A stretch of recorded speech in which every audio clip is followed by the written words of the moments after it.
చంద్రబాబు నాయుడు గారు క్షమించండి. చంద్రబాబు నాయుడు గారు నన్ను నా పరిస్థితి సంవత్సరంలో పార్టీ ఆఫీస్ కొట్టేసి నా ఇల్లు కొట్టేసి నన్ను జీవోత్సవాన్ని ప్రాణం వండి శవాన్ని చేశాడు ఈ దుర్మార్గుడు రఘురామకృష్ణరాజు సార్. నన్ను క్షమించండి సార్. నేను నా ఆత్మాభిమానాన్ని చంపుకోలేక అమర్ నిరాదీక్షలో కూర్చుంటున్నాను సార్. నన్ను క్షమించండి సార్. నేను పార్టీకి ఏ తప్పు చేయను సార్. నేను పార్టీ క్రమశిక్షణ తప్పను సార్. పార్టీ క్రమశిక్షణకు కట్టుబడి 40 సంవత్సరాలు నా రాజకీయ జీవితంలోనే ఇటువంటి ఘట్టం వస్తుందని మీరు ముఖ్యమంత్రిగా ఉండగా నాకు ఈ పరిస్థితి వస్తుందని నేను కల్లో కూడా అనుకోలేదు. చంద్రబాబు నాయుడు గారు నన్ను క్షమించండి.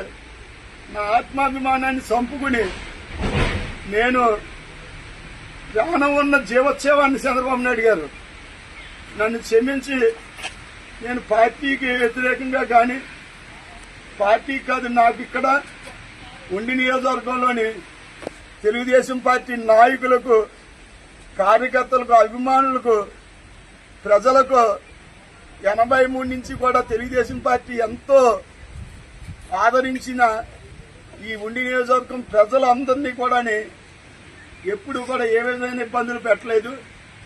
ఈ దుర్మార్గుడు 19 సంవత్సరాల నుంచి 19 నెలల నుంచి పెట్టేది హింసలు భరించలేక పార్టీని కాపాడుకోవడం కోసం నేను ఉండి నియోజకవర్గంలో తెలుగుదేశం పార్టీకి నాయకులకి కార్యకర్తలకి అభిమానులకి పేదలు ఇల్లు కొట్టేస్తున్నాడు సార్. ప్రార్థనా మందిరాలను పడగొట్టేస్తున్నాడు సార్. సైకోలేక వ్యవహరించేతను ఇక తట్టుకోలేక అందరికీ చెప్పాను సార్. విజిల్ ఇంటెలిజెన్స్ వాళ్ళకి కూడా అందరికీ ఇలా జరుగుతున్నది హైకమాండ్ దృష్టికి తీసుకెళ్లమన్నాను సార్. అందరికీ తెలుసు సార్. జిల్లా ప్రెసిడెంట్ గారికి కూడా తెలుసు సార్ ఆయన చేసి పనులండి.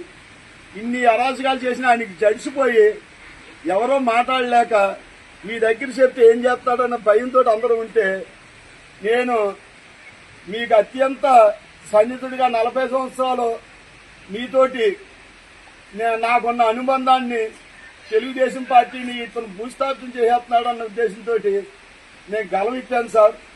నన్ను గలవిప్పినందుకు ఈ పరిస్థితి ఇవాళ తీసుకొచ్చాడు సార్ ఈ దుర్మార్గుడు. నన్ను క్షమించి నేను చేసేటువంటి ఈ పవిత్రమైన ఆమరణ నిరాహార దీక్షకి మీరు నాకు అనుమతి ఇవ్వాల్సిందిగా హృదయపూర్వకంగా కోరుకుంటున్నాను చంద్రబాబు నాయుడు గారు.